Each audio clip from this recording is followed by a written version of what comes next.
Hola, soy Iván Carrillo, bienvenido a Los Observadores, el espacio para compartir lo sorprendente que hay en el mundo. Los venenos son sustancias químicas que pueden generar lesiones, enfermedades y hasta la muerte. En nuestro país, los piquetes ponzoñosos representan un asunto de salud pública. Según la Organización Mundial de la Salud, cada año ocurren hasta 300,000 casos, de los cuales 10 terminan fatalmente.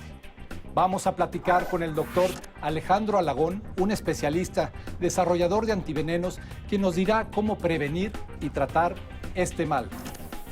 Esto es Los Observadores.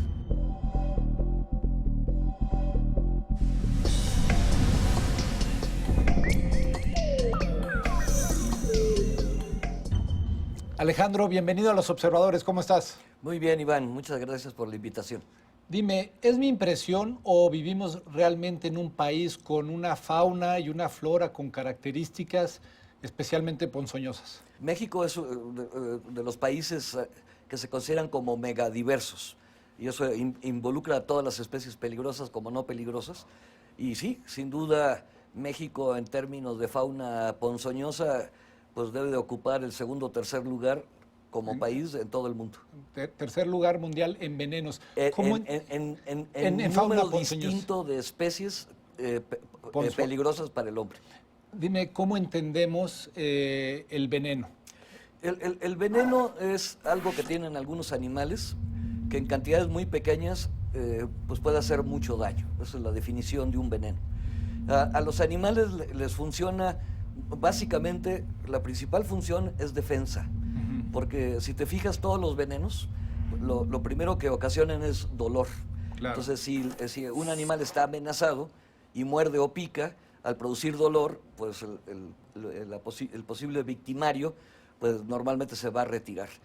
El otro es paralizar a la presa del cual se van a alimentar. Porque también sirve como herramienta para hacerse de alimento. Sí, por ejemplo, una víbora que muerde a una rata canguro, una víbora del desierto, una cascabel, entonces la muerde y la rata canguro, después de algunos minutos, pues cae o desmayada o muerta, ¿no? Bueno, o muerta.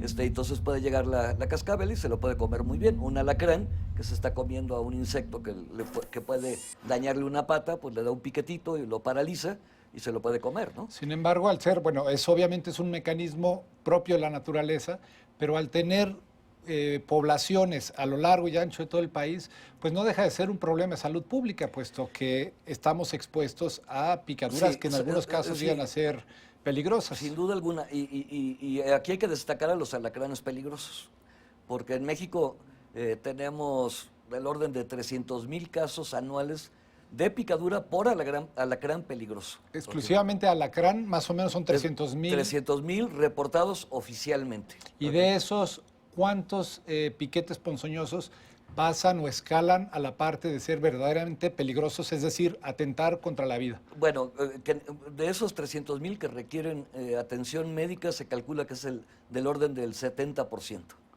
Ok, aquí tú eres, Alejandro, un científico que ha encarado este problema precisamente, y aquí sí, nunca mejor dicho, desde su antídoto. Es decir, eres un desarrollador de antivenenos. ¿Cómo se desarrolla un antiveneno? ¿Qué sucede en el laboratorio para lograr tener una sustancia que contrarreste los poderes de un veneno? Sí, un antiveneno pues tiene un montón de consideraciones que hacer, ¿no? Pero fundamentalmente lo que involucra un antiveneno son tres cosas. Punto número uno, la selección de los venenos con los cuales se va a inmunizar, a vacunar a los caballos, que son los que producen la materia prima para producir los antivenenos. Entonces, la selección de los venenos, el esquema de inmunización de los caballos, ¿ok? Entonces, el segundo paso es ya el procesamiento del plasma de los caballos, donde se encuentran los anticuerpos que son los que requeridos, que funcionan como antídotos contra los venenos. Y la tercera etapa de un antiveneno que es muy importante es cómo lo presentas. Por ejemplo, en México todos los antivenenos que se producen están liofilizados, o sea, ¿qué quiere decir que están secados al alto vacío de tal manera que se pueden guardar a temperatura ambiente y duran durante muchos años sin que pierdan su potencia. Porque la mayor parte de los antivenenos que se hacen en el mundo vienen líquidos, entonces requieren refrigeración. Entonces el proceso de liofilización también es un proceso que separamos de las otras dos etapas y que es muy importante y es muy característico de los antivenenos que hacemos en México. Tú hace algún tiempo ya se patentó y ha tenido un gran impacto internacional el antídoto antialacránico. Sí. ¿Cuál ha sido el impacto de esta aplicación? Al ser un problema de salud pública, ¿cuál ha sido el impacto primero aquí en México y luego me gustaría hablar también a nivel internacional? Sí, nomás te digo una cosa, el primer antiveneno que se hizo contra alacrán en todo el mundo lo hizo un médico mexicano aquí en la Ciudad de México en 1905. El doctor, 1905, estamos hablando de Vergara ciencia López, de más de un siglo. Entonces, tenemos una tradición enorme en nuestro país en producción de antivenenos. Ahora, la tecnología de hace 100 años a la tecnología actual para hacer un antiveneno ha variado mucho. Me imagino. O sea, antes los antivenenos daban muchas reacciones secundarias, ¿ok? Hoy por hoy los antivenenos rara vez llegan a dar una reacción secundaria de importancia. ¿Por qué? Porque los anticuerpos de los caballos tienen actualmente un grado de refinación tan grande que los pacientes los aceptan muy bien, ¿no? ¿Cuál ha sido mi papel en este mundo de los antivenenos? Ha sido doble. Ha sido mejorarlos para que den cada vez menos reacciones secundarias y desarrollar antivenenos que antes no existían, ¿sí? O sea, hemos mejorado el que tú hablabas, ¿no? El antialacránico. Ese lo mejoré, ese no lo inventé, no lo desarrollé yo desde cero, ya había algo. Es una versión corregida y aumentada, podemos decir. Y mejorada. Lo mismo que el antiviperino, el que va contra las serpientes de cascabel, las nauyacas. Lo que sí me ha tocado desarrollar aquí en México son antivenenos contra las serpientes de coral, las viudas negras, las arañas viuda negra o capulina. Muy conocidas por todos desde siempre. Esas se conocen muy bien. Y otra araña que no se conoce tanto, que es la araña violinista. ¿Okay? Y ahora estamos trabajando muy fuerte, ya hemos desarrollado, ¿no?, antivenenos contra las serpientes de toda África, ¿sí?, y también contra los alacranes del norte de África y el Medio Oriente. Qué increíble, una experiencia que se desarrolla aquí en México y que ahora se exporta para auxiliar y mejorar la calidad de vida de otros países. Pero a mí me gustaría que me dijeras qué tipo, porque todo mundo, incluso en partes más frías como la Ciudad de México, nos toca convivir con alacranes. Entonces me gustaría que me dijeras y que la gente supiera cuáles son las especies de alacrán, uno, que hay que temer, y dos, con las que nos podemos encontrar y además cómo manejarlos. Tenías unos ejemplos. Sí, aquí tengo algunos, traje algunos alacranes. Una colección de... En realidad la mayoría de los que traje aquí son alacranes no peligrosos. Okay. Estos son de los que solo en apariencia son por ejemplo, agresivos. Hablando en particular de la Ciudad de México, los alacranes son más de este tipo. Okay. Que es el típico alacrán el negro alacrán que decimos, si es negro, que no pasa nada. Tiene veneno, pica, duele la picadura, a lo mejor produce un poquito de inflamación, pero no pasa de ahí. Okay. Entonces es un alacrán que se considera no peligroso. Aquí tenemos dos alacranes de los típicamente llamados güeros, que son muy peligrosos. ¿Estos chiquitos son los más peligrosos? Estos son de los más peligrosos. O sea, esa famosa leyenda como que relaciona tamaño con peligrosidad tampoco... No, porque tú puedes ver, por ejemplo, estos alacranes de acá son chiquitos y son alacranes no peligrosos. Y, por ejemplo, este alacrán que está más acá, grande, es más grande, es bastante güero y sin embargo no es peligroso. Y estos que son los más peligrosos, a ver, uno, ¿dónde los encontramos? Dos, ¿qué hacer si nos pican? Fundamentalmente los alacranes peligrosos se encuentran distribuidos en los estados de la vertiente del Pacífico, desde Sonora hasta entrando un poquito a Oaxaca. ¿Sí? ¿Y estamos hablando de la costa o es todo el estado? De la costa completamente, pero se mete hacia el centro de nuestro país, a estados como el estado donde yo vivo, en Morelos, el sur del Estado de México, el sur de Querétaro, ¿sí? El sur del estado de Puebla, Guanajuato. O sea, en realidad podemos decir que el 70% del territorio nacional Tiene como... Es como la mitad, un poco menos de la mitad del territorio un nacional. poco menos. Sí. Tiene estos Alacranes de alta de peligrosidad. Ok, sí. ¿cómo los distinguimos y qué hacer cuando, Mira, pues, por mala fortuna... distinguirlos es muy difícil, ¿ok? A menos de que seas un experto, y además esto varía mucho de región a región, ¿ok? Por ejemplo, el alacrán peligroso de Nayarit es un alacrán que si tú lo ves, inmediatamente dices es un alacrán oscuro, ¿sí? Entonces el color no sirve, ¿ok? Si tú ves un alacrán, bueno, estos alacranes, por ejemplo, los peligrosos, tienen las pinzas, las quelas, más bien delgaditas, pero un alacrán que tenga pinzas muy gordas y poderosas, Es menos... típicamente no va a ser un alacrán peligroso. Pero aquí, por ejemplo, tenemos un ejemplo de un alacrán con pinzas más bien delgadas, finas, que no es peligroso, ¿no?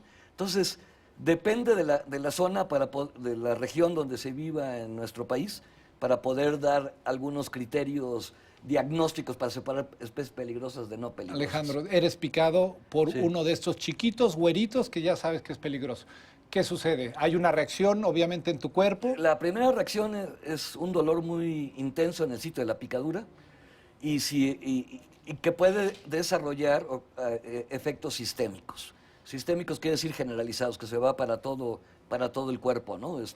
Comezón en la nariz, problemas para articular la palabra, esta sensación de cabellos en la garganta y en la boca, problemas para respirar, hipersecreción bronquial, se genera mucho moco. En caso de los niños, esta sintomatología se exacerba y pueden tener movimientos descoordinados de los miembros. Algunos niños también desarrollan movimientos de los ojos involuntarios, ¿no? La salivación también es algo que se encuentra.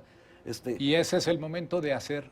Sí, cuando ya hay una sintomatología sistémica, está recomendado utilizar el antiveneno.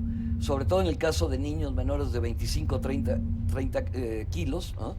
En el caso de adultos, a lo mejor también, porque un adulto, si se le pone el antiveneno, esa sintomatología se le quita máximo en media hora, una hora, ¿ok? Y si no se le pone el antiveneno, pues se va a pasar toda la noche y parte del día pasándola no muy agradable, ¿no? Y como la seguridad de los antivenenos es muy grande, pues ahora esta mejora prácticamente, bueno, muy rápida, compensa el riesgo tan pequeño de que haya una reacción secundaria. En el caso de niños que empiezan a presentar alguna sintomatología generalizada, hay que usar antiveneno. Estos antivenenos, nomás como un paréntesis, se recomienda que funcionan más rápido cuando se inyectan de manera intravenosa. Entonces, no toda la gente sabe inyectar intravenosamente, pero estos antivenenos inyectados intramuscularmente también tienen un efecto, aunque tardan más en hacerlo. Alejandro, muchísimas gracias por hablar de antivenenos. No, gracias a ti por la invitación, Iván. Esto es Los Observadores, el espacio para compartir lo sorprendente que hay en el mundo.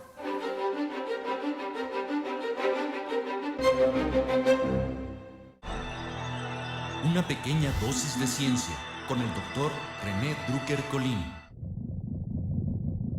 Las bacterias generalmente se han considerado organismos egoístas y sus poblaciones como conjuntos de clones. No obstante, una interesante investigación descubrió que algunos individuos dentro de grupos bacterianos tienen la capacidad de producir compuestos químicos que matan o limitan a otras poblaciones de bacterias en el ambiente, pero sin dañar a su propio grupo. En animales y vegetales, las estructuras sociales reducen los conflictos dentro de las poblaciones y determinan la agresión hacia otros grupos competidores.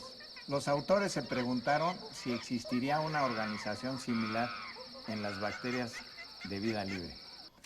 Aunque resulta difícil conocer las interacciones ambientales reales de los microbios por su reducido tamaño, cuando los científicos estudiaron distintas poblaciones de bacterias oceánicas, encontraron y consiguieron reconstruir una serie de contiendas bacterianas.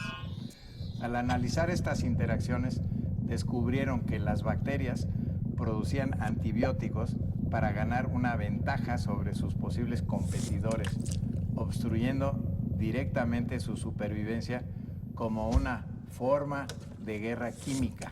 Esto significa que cuando las bacterias competían por la misma porción del hábitat, poblaciones bacterianas ecológicamente definidas actuaban como unidades con cohesión social. En ellas, solo unos cuantos individuos producían antibióticos a los que eran resistentes todos los integrantes del grupo, pero que resultaban dañinos para los individuos de otras poblaciones. Desde luego, el grupo antagonista también producía sus propios antibióticos en una especie de carrera armamentista. Es algo parecido a un esfuerzo de grupo, en donde ciertos miembros asumen el papel de productores de antibiótico y por tanto de defensores, mientras que aquellos que no pueden producirlo también se benefician, pues son resistentes. En otras palabras, esto sugiere que los antibióticos producen un efecto social, beneficiando a la población en su conjunto. El hallazgo permitiría resolver enigmas sobre el papel natural de los antibióticos en humanos para combatir la resistencia a ellos. Hasta aquí, una pequeña dosis de ciencia.